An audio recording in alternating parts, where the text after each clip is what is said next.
现在很多农户种这个大白菜呀，基本上就处于2叶3叶这样的一个时期了但是呢，很多农户有一个问题就是说，因为你播种的时候出现了一些问题以后，会出现这个缺苗断落这个就少不了你进行补苗。但是我们现在看这温度有这个天比较热温度高，补了苗以后有时候还容易死，怎么办？实际上有一个方法比较简单省钱的一个方法就是防止这个高温移栽这个白菜这一块就是我们这个路边那个桐树的叶片这么大，是吧？都这么大。你移栽以后呢，你把这个桐树的叶片给它盖上去，然后稍微用土一压一下，压到边干，就是目的防止防止就万一有风的话，你把它吹跑，不是白压了吗？是吧？这好处是一个是就是遮阴，特别到第2天、第3天的时候，这个太阳晒了以后这个叶片桐树叶片会脱水，脱水以后它会卷起来，我卷起来以后呢，实际上又是遮阴的。虽然说你这个苗到第2天、第3天就开始抬头了，但是它这个桐树叶就开始向里面挖起来了。通过这样的方法，就可以保证你补苗的时候补一棵活一棵，不至于像我们出现的因为高温太阳直射造成的这个苗脱水以后出现枯死这种情况。这是一个在栽培过程当中的一个小技巧现在这个春花生已经开始收了但是我们这个夏茬花生正是高产的最后一次管理了。这一次管理实际上只有一个目的，就是防止这个花生早衰。什么是花生早衰呢？就是花生还不到成熟的时候，然后整个叶片开始脱落根系开始老化，造成你这个花生它这个铅粒重降低很多对产量影响还是非常大的。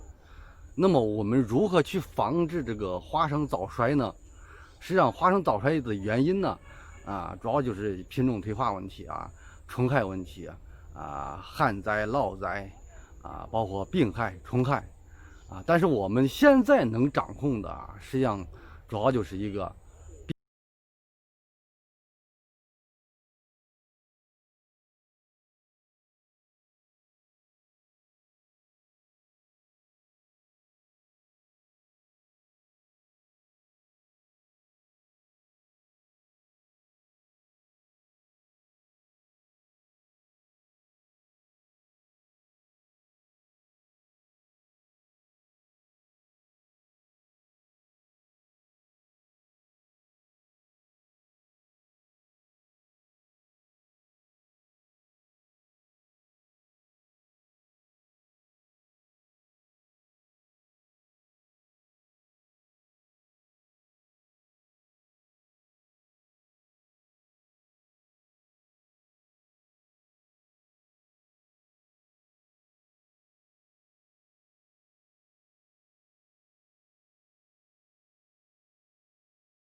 很多人都说这个秋天这个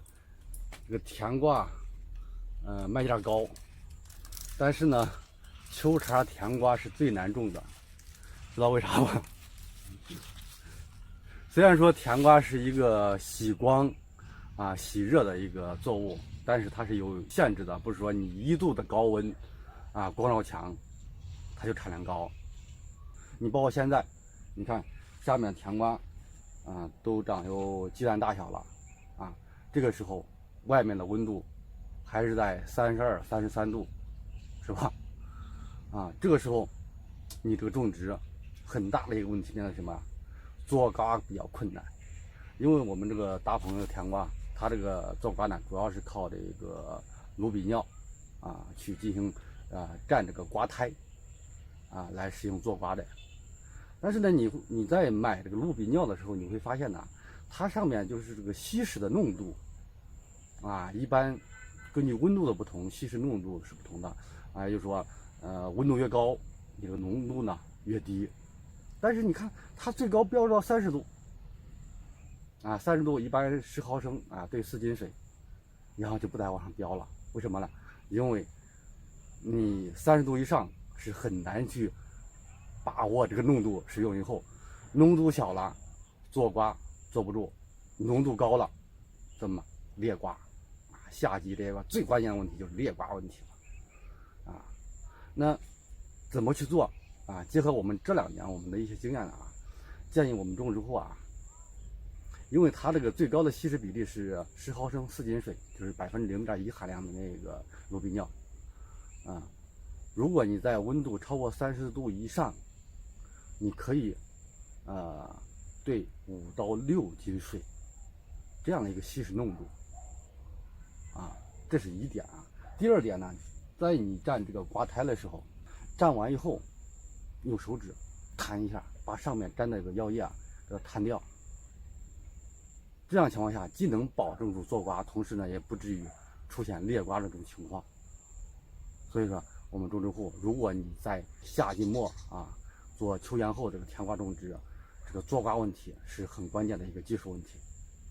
现在这个天气越来越凉快了有很多家庭小院想在一个院里面种点菜就看到9月份以后种什么菜比较好。实际上种这个叶菜类2个最好的时期，一个春季一个秋季。因为叶菜类一般它需要的一个正常的温度白天呢25度左右夜晚呢一般只要是你别低于5度以下都没问题，它这个生长速度是最快的建议我们朋友们，如果你想在自己的小院里面去种点叶菜既能食用，同时呢又是一个非常好的一个观赏首选的就是一个菠菜。菠菜这个品种为啥首选呢？因为菠菜是可以越冬的即便是你前茬播种的晚了是吧，或者是干旱出的晚了但是它是可以越冬到来年春天以后，温度合适以后它会继续生长另外一个就是白菜萝卜，这个我们都知道，这是秋季的一个最常规的一个菜油麦菜、生菜是吧茼蒿这些叶菜类，一个是生长周期短，一般生长周期都在60天左右。你好比说9月份9月初你播种，9月初10月底包括到11月中上旬，这个温度都没问题所以说呢，种这个叶菜类是最适合我们这个家庭小院的。然后你播种的时候一定要注意了因为叶菜类它种子非常非常小，非常小所以说呢，你撒完种子以后，浮土一定不能